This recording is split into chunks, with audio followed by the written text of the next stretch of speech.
Hi friends, welcome to Chennai style cooking. இன்னைக்கு நம்ம பார்க்க போறது ரெசிபி வீடியோ அவரக்காய் உருளைக்கிழங்கு தொக்கு. அது எப்படி பண்றதுன்னு பார்க்கலாம். நான் கடாயில 2 டேபிள்ஸ்பூன் எண்ணெய் ஊத்துறேன்.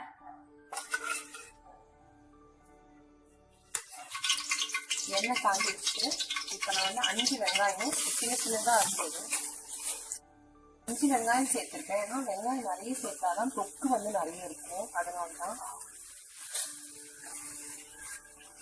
வெங்காயம் நல்லா வதங்கட்டும். நான் 1 டேபிள்ஸ்பூன் உப்பு சேர்க்கிறேன். இப்பயும் உப்பு சேர்த்தீங்கன்னா அது சீக்கிரம் கொஞ்சம் வதங்க. வெங்காயம் ஓரளவுக்கு வதங்கிடுச்சு. இப்ப நான் தக்காளி சேர்க்கிறேன். 1 தக்காளி தான். தக்காளி நிறைய சேர்த்தா கொஞ்சம் இனிப்பா இருக்கும் மாதிரி எங்களுக்கு தொக்கு. அதனால 1 தக்காளியே சரியா இருக்கும்.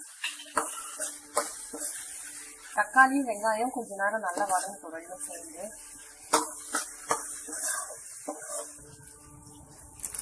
நான் கொஞ்சமா கருவேப்பிலை சேர்க்கிறேன்.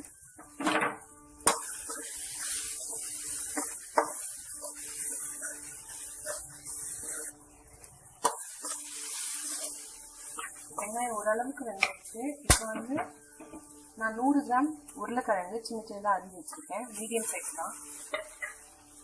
100 கிராம்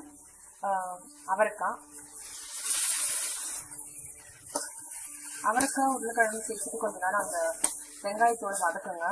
காரம் போடுறதுக்கு முன்னாடி காய் நல்லா வதங்கிடுச்சு.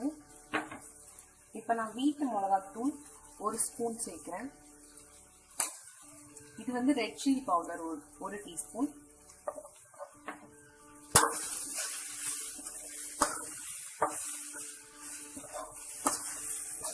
ரெண்டுத்தையும் சேர்த்து கொஞ்ச நேரம் வதக்கிட்டு அதுக்கப்புறமா தண்ணி ஊற்றணும். உடனே தண்ணி ஊற்ற வேண்டாம். நான் கொஞ்சமா கொத்தமல்லி சேர்க்கிறேன். ஓரளவுக்கு வதக்குனதுக்கு அப்புறமா 1 கிளாஸ் தண்ணி. இந்த தண்ணியிலே கொஞ்ச நேரம் அது வேகட்டும். தொக்கு பார்த்தீங்கன்னா நல்லா திக்காயிடுச்சு. உருளைக்கிழங்கும் அவரைக்காவும் வெந்துடுச்சு. ஸோ இன்னும் கொஞ்ச நேரம் அடுப்புல இருந்தா போதும். இது முடிஞ்சிடுச்சு. கொத்தமல்லி போட்டு இறக்கிடலாம்.